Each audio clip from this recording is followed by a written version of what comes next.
All right, how is everybody? So well, you can hear it's crappy, it's rainy outside, but that's not going to stop us from having some fun, shall we? Yeah, tonight we are doing another movie watch at the Artcraft Theater. Yes.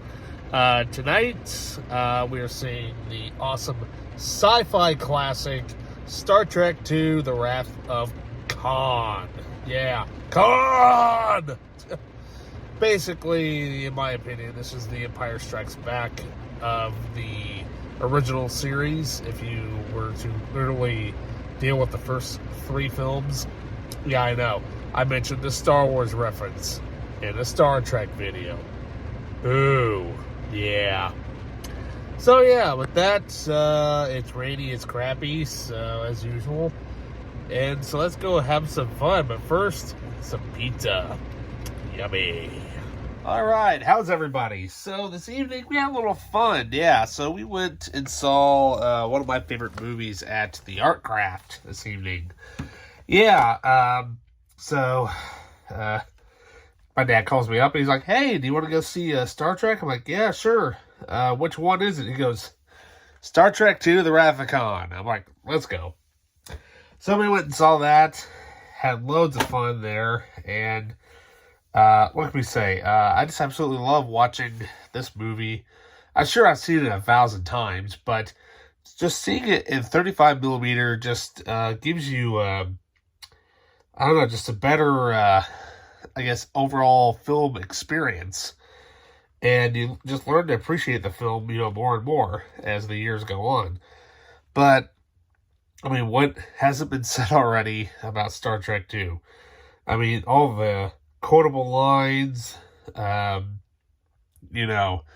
score, the space battles, the intensity of the story, and the overall, just, kind of somewhat of a soft reboot, but also at the same time, also a sequel as well, which I'll explain here in a few minutes. So yes, as I said, it is a sequel, but so when the first film came out in 1979, it made a lot of money, but it wasn't what Star Trek fans wanted. They were thinking, all right, we're gonna have some space battles, we're gonna have this, we're gonna have that, a big, epic version of Star Trek. And basically what we got way back then, of course I wasn't around then, was a very slow-moving picture. Of course, directed by Robert Wise, who's done loads of great movies from the 50s, had a huge career. And so the producers were like, well, let's take one more crack at it, and let's kind of confine the story into more like an action-packed setting, and we'll kind of, need to, look through some stuff and see, what was popular with the show. So, towards the end of the first season, there was an episode entitled Space Seed, which featured a character by the name of Khan Noonien Singh, who basically is a genified, Superman, if you were, in the futuristic year of 1996. Yeah.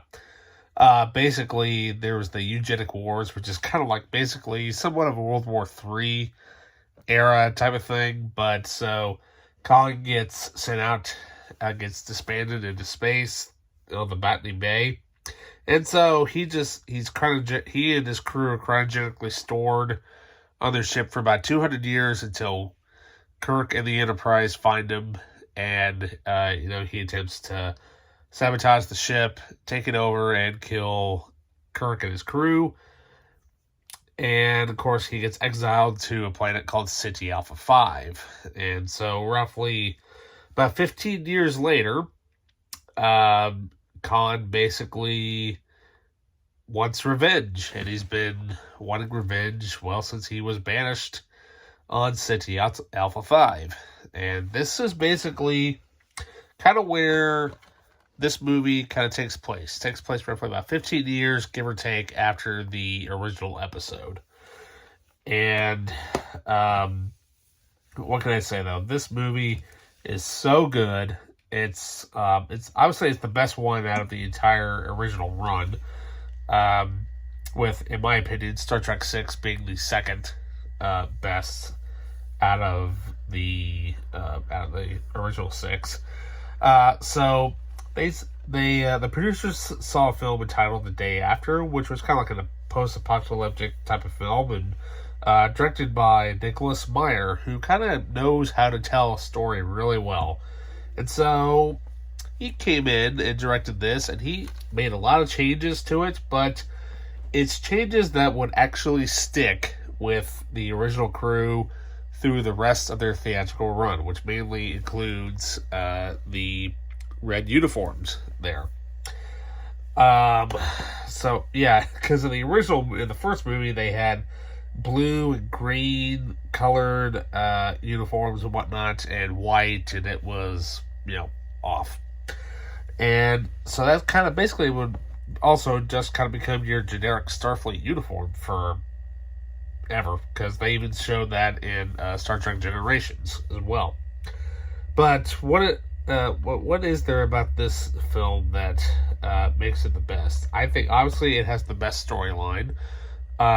Basically, you got a villain who basically wants revenge, and he'll do anything to get it. So what happens? Basically, Kirk and Spock have to go to a remote space laboratory entitled Regular One to basically get to try to get rid of this, or not really get rid of, but to try to keep Khan from getting the Genesis device. Basically, what it is that it looks like a giant missile, which basically can create a living, breathing planet, and with by the use of like a dead source, like a moon or a planet that has basically no life on it whatsoever. Literally, it is the Bible story of Genesis. Literally, that's basically what it is. But of course, spoilers, by the way. So if you have not seen this movie, pause the video, go spend the next 2 hours having one of the best movie experiences you will ever have, and come back and watch this. So basically, Kirk and Spock, the Enterprise gets damaged pretty big because Khan has superior intellect, superior knowledge, and so as they decide to try to figure out how to escape from them without having much power at all, they go into the Mutara Nebula, which is basically, it's almost literally almost the same kind of similar look to V'ger, to the V'ger cloud from the first movie, just different color scheme. So basically, Khan detonates the device, and it just dawned on me after watching it so many times, and while I was in the theater watching it, I'm like, oh yeah, so that's why the planet never really was stable, and which leads into Star Trek 3. Basically, it detonates in a spot where they really weren't planning on detonating it. But overall, though, what can I say, though? This movie is so good. So good. Anybody can put this on and just watch it. And you don't need to watch the first film at all, really, to get an understanding of who these characters are. So I'll show off my 2 editions on Blu-ray that I have. So I have this edition without the slip cover. This one has a white barcode on it, and I'll explain why in a second. This is the original Blu-ray high-def restoration that they did. And we have the same movie again, but this time it has it has the yellow barcode on it. So what's the difference? Well, basically, when this came out, eagle-eyed fans noticed that there were some lip sync issues and some audio problems with this release. So Paramount went back and actually listened, and they fixed it, which is why there is the yellow barcode there. Basically, everything's the same, just those little issues were actually fixed. And so, yeah, but I tell you what, though, this movie looks absolutely great on Blu-ray. Check it out. It also includes the theatrical version, which is what we watched this evening, and also the director's cut. The director's cut adds about 3 minutes of additional footage, which is basically just a few scenes here and there. One with mainly the biggest difference is basically the scene with Scotty and the space cadet that he holds in his arms after the Enterprise gets damaged by the Reliant. And so yeah, that's mainly the big difference. I mean, just a few little odds and ends here and there, but overall it's really nothing really. Mainly just a small little character development for Scotty, about who this one person is. But but overall, it's both versions are good. I highly recommend watching both of them. And so after I got home, I was browsing around on YouTube, and I came across a gentleman's channel by the name of Chris Rodriguez, and he brought a family member with him to watch the movie this evening. And it was, by the way, shout out to Chris, if you watch this, live long and prosper. Anyways, I just thought it was cool that he brought a family member with him who has never really seen Star Trek, and he apparently was on the edge of his seat, really had a good time enjoying the movie. And in my opinion, showing movies to the next generation, regardless if it's on DVD, Blu-ray, 4K, whatever physical media it is, if you can get the next generation hooked on classic films such as this, or any other sort of sci-fi nerd type stuff, do it, which is awesome. So yeah, I mean, what can I say? Star Trek II: The Wrath of Khan, highly recommended. And I forgot to mention the score.